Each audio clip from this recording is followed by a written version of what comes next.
Antimicrobial prophylaxis for children with vesicular reflux.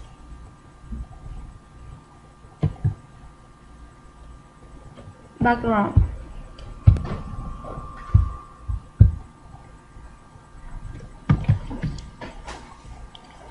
Children with febrile urinary tract infection commonly have vesicoureteral reflux because trial results have been limited and inconsistent. The use of antimicrobial prophylaxis to prevent recurrence in children with reflux remains controversial. Vesicoureteral reflux. Normal UV junction, normal burn mechanism in the ureterocycle junction include أول حاجة oblique insertion of intramural urethra into the bladder مش perpendicular oblique. تاني حاجة إيه؟ Incutless of intramural portion of the urethra act as flap valve mechanism. Funnel to length من 5 إلى 1. Strong retrosal support.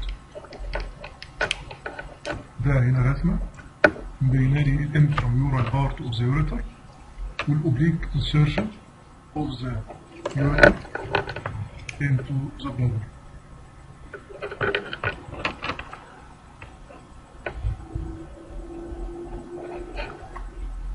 As bladder fill with urine, bladder wall is distended and thin.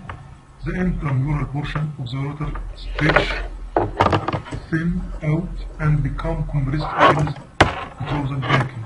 This process allows continual anti-grade flow of urine from urethra into the bladder ويمنع الرeflux. تمام؟ Refluxing ureterocycle junction has the same anatomic feature of non-refluxing, لكن length of the intramural submucosal ureter allowing urine to reflux. Epidemiology. Incidence أقل من 1% في النيونات 10 times as common in white children. في الوايت أكثر من البلاك 10 أضعاف. More prevalent in male newborn لكن بيزيد 5-6 مرات في الفيميل أكثر من 1 year than in male. 75 ل 80% of children diagnosed with DUR are girls. Found في 30-40% of children with recurrent UTI. 30-40% من الأطفال اللي عندهم recurrent UTI عندهم reflux. Most children أقل من 4 سنين. Some congenital illness of genitourinary tract issues reflux. etiology. في عندي primary cause وكان secondary cause. Primary cause حاجة congenital anatomical. Short or absent intracycle urethra. Absence of adequate retrosal backing. Lateral displacement of urethra orifice. Para-urethral bigotic. Secondary cystitis or UTI. Bladder outlet obstruction. Neurovenic bladder retrosal instability. Pathophysiology. الكدني فيها 2 type of renal papilla. السمبل اللي هو convex على حوالي 66% والكومباوند اللي هو الكونكيف. الكونفكس no reflux to the kidney, no kidney damage. الكونكيف في reflux في kidney damage تعمل scarring. هي أكثر عرضة للسكارينج. الباثوجينيسيس بكتيريا اندوتوكسين اوكسجين فري راديكال autolytic enzyme scarring and fibrosis. Convert the symbol to compound. Compound rapidly increase the reflux, additional scarring, and the similar to the immobility.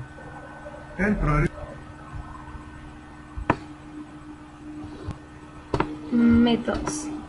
In this year, multi-site randomized placebo-controlled trial involves 607 children with vesicoureteral reflux that has diagnosed after a first or second febrile of symptomatic urinary tract infections. We evaluate the efficacy of 3 sulfasylate prophylaxis in preventing recurrence.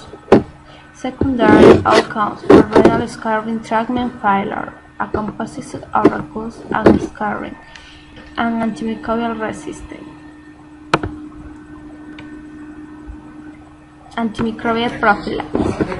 Hepatitis A, hepatitis B, it is not the antimicrobials, but it is the vaccines and immunoglobulin. That's why I am not including this. Then the third important viral infection is HIV, and HIV prophylaxis is done under two circumstances: accidental exposure and consequential exposure. Accidental exposure is in percutaneous injury or contact with mucous membrane or intestine exposure, and whether to give, what drugs to give depends upon from which HIV positive patient one has got the infection. Whether it is class 1 meaning whereby it is asymptomatic and CD4 count is not very low, and class 2 is symptomatic and its count is very low. And accordingly, either one can give basic prophylaxis or expanded prophylaxis. In basic, we give urobulin 30 mg twice a day plus lalivudine, so 150 mg twice a day for 4 weeks. And in expanded, in addition to these drugs, protease inhibitor, that is indinavir, 500 mg 3 times a day for 4 weeks can be given for prophylaxis. Then also the consequential exposure, that is a child, an infant with mother having HIV, and there are 16 different regimes for the prophylaxis for an infant born to the mother of HIV. I have just written 3 of them. The lowest one is the highly cost effective, technically feasible, where it is only during intrapartum antiviral agent is given, and for 72 hours after birth, again the antiviral drugs are given. While the first and two regimes are very costly, very elaborate, and compliance is a little bit doubtful. So this is the first group of chemoprophylaxis, that is post-exposure prophylaxis or PEP prophylaxis. Then the second major group comes the chronic medical prophylaxis and vulnerable host. Now, there are many infectious diseases we are likely to recur or who are likely to relapse, and these patients are known to get again and again recurrences, and that's why they need long-term chronic medical prophylaxis or suppressive therapy. And one of the best examples is acute rheumatic fever. It is known if a child gets acute rheumatic fever, and if he gets again streptococcal infection, he is going to get another recurrence of acute rheumatic fever.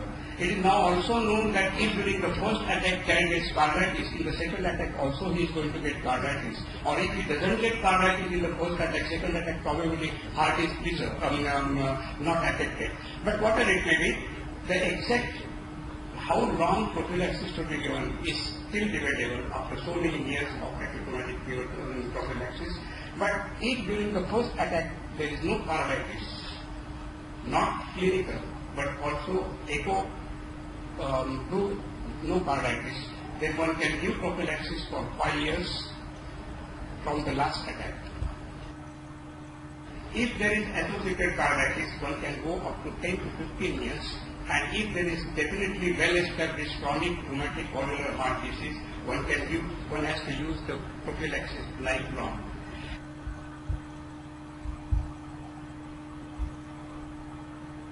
Result: prophylaxis reduces the risk of recurrence by 50%, Harvard ratio 0.050, 95%, Sole 0.342 to 0.74, and was particularly effective in children whose index infections were prevalent and those with bacillus, bladder, and bowel dysfunctions.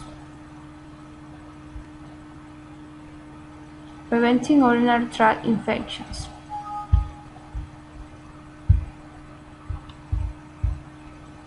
Prevent urinary tract infections in babies and kids.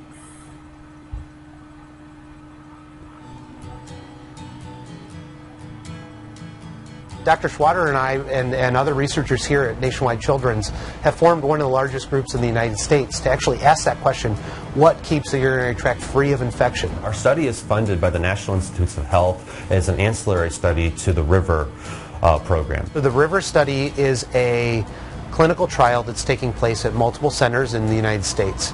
Basically what they're doing is they're taking kids with this condition, vesicoureteral reflux, and looking at whether being on antibiotics or not being on antibiotics can prevent urinary tract infections in these patients. So currently children with urinary tract infections are treated by two different management profiles. The first one would be to give a daily antibiotic in the hope of preventing future urinary tract infections. And the second is to wait for the patient to have symptoms, screen with a urinalysis, and then decide to treat with antibiotics. What we want to do is we want to look at kids, look at their genetic makeup and see is there something special about their genes that could cause reflux.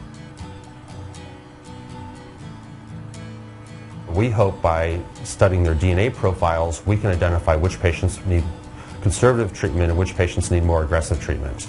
What we're doing here at Nationwide Children's is extremely unique. This is a very large trial for pediatrics. No one else is looking at the genes of these kids. We hope that this will not only increase our understanding at the basic science level, but change the way that we treat this very common condition in the near future.